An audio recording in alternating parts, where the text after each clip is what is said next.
In the military, the word mission carries a very specific meaning, a common goal pursued to its completion.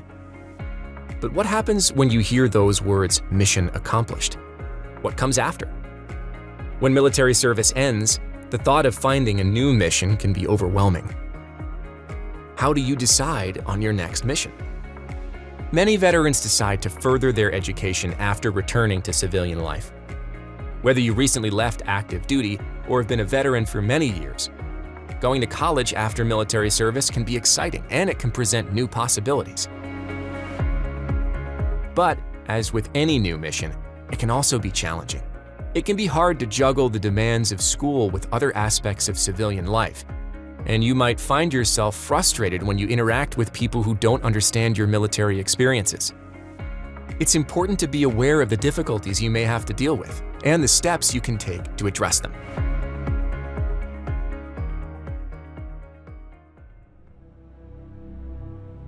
Stephen is a U.S. Army veteran who has experienced many of these unique challenges during his transition from military service to life as a student.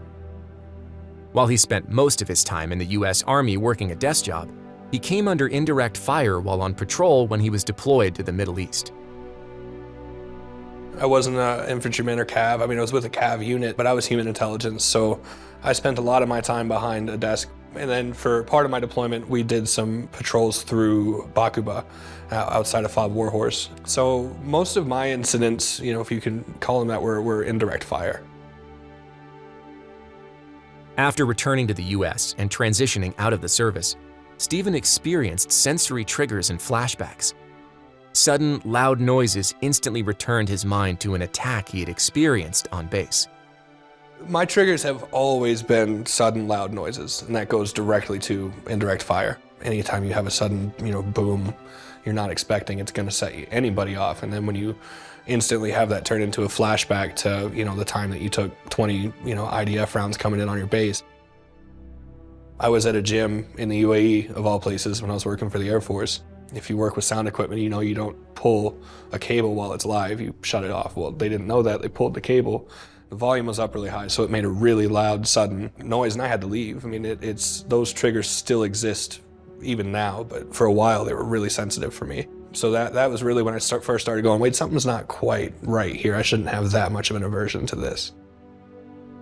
Still, he didn't think his symptoms were severe enough to seek mental health support.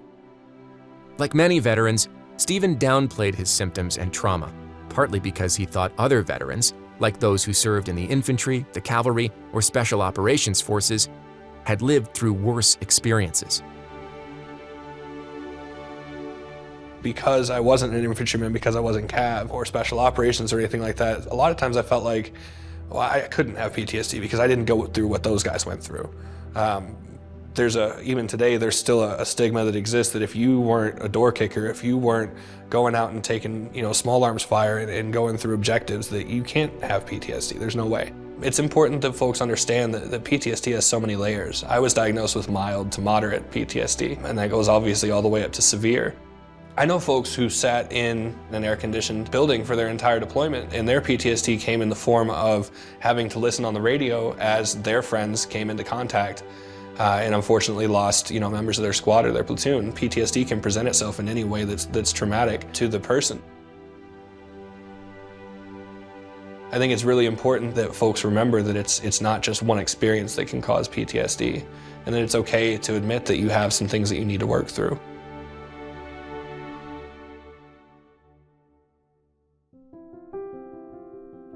Stephen decided it was time to reach out and seek assistance from VA. I thought that I had these issues, I thought that I had these things going on, but I didn't really sit in front of somebody and have that conversation. So that was when I got my actual PTSD diagnosis. You have counselors who have gone through those things and have been to those places that you have. So I think that was the most positive side, is just being able to sit across from somebody that's lived it and have a conversation with them about how to constructively move on from that. Working with his VA care team, Stephen learned ways to manage his PTSD and reframe his life experiences, using his military training as a tool for succeeding in his next chapter as a college student. It's not just about, getting the mental health treatment. Sometimes that mental health experience is immersing yourself in a new mission. In the military, we have so much structure and rigidity that I need to do this at this time, and then I have this at this time, and this at this time, and if I don't do those things, I know that there's consequences. College can be different. You have to give yourself a new mission. Those hit times are now your classroom times, and those deliverables are now your homework assignments, and those consequences are you can fail. A lot of times folks get to college and they don't understand that they need to create their own experience. But to me, the most beneficial experience I've had in my life, other than the military, is definitely college, is getting out there, learning something new, bettering yourself, and finding who you are through that process. One of the strategies Stephen benefited from while working with his counselor involved carrying a touchstone, a physical object with personal significance that can be touched for emotional comfort. He also found it beneficial to practice breathing exercises when confronted with stressful or new situations, and to speak openly with his professors about his history and mental health, alerting them that he might need to leave the classroom sometimes. For a while, I had a touchstone, and that was one that one of my counselors had kind of mentioned. He's like, carry something on you that has some sort of significance, that when you start feeling these things happen, you touch that as a reminder. Breathing exercises were always good. I know it sounds cliche, but counting down in your head and removing yourself from a situation a lot of times is good too. When you're in a room with 500 students, it's not easy just to get up and walk away. But perhaps one of the other pieces of advice was to have conversations with my professors and let them know that these are things that I have. These are issues that may present themselves, and I may need to walk out of your classroom from time to time. And learning how to cope and talk and have conversations and be open was some of the best advice I got, for sure. For Stephen, the hard work has been worth it. I'm really involved with our veterans. I lead a team of mentors that help veterans transition from service to the college lifestyle. The first piece of advice would be not to deal with it alone, of course. You find someone who can advocate for you if you're not able to do it yourself. One of the biggest things that I see in academia is that it's sometimes PTSD is treated as a weakness. And it's important that our veterans realize it's not a weakness. You're not weak. Because your mind is reacting to some things that you've gone through in the past. You're a strong individual. You haven't changed any of that. Now you just need to find some ways to move forward. And that's where I think groups like Make the Connection come in, is to say, here's some options for you, here's some things that you can do. Life transitions are never simple, but reaching out for support from people who have been there can make all the difference.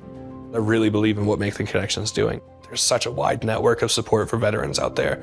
It doesn't have to be a cookie cutter approach. And I love that.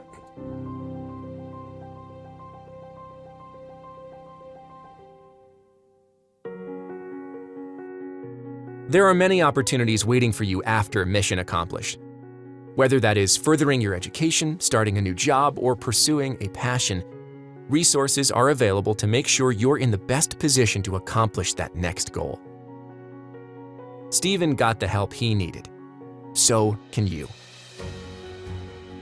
Thank you so much for listening to this episode of Real Veterans, Real Stories, brought to you by the U.S. Department of Veterans Affairs Make the Connection campaign. Visit MakeTheConnection.net, an online resource designed to connect veterans, their family members, and friends and other supporters with information, resources, and solutions to issues affecting their lives.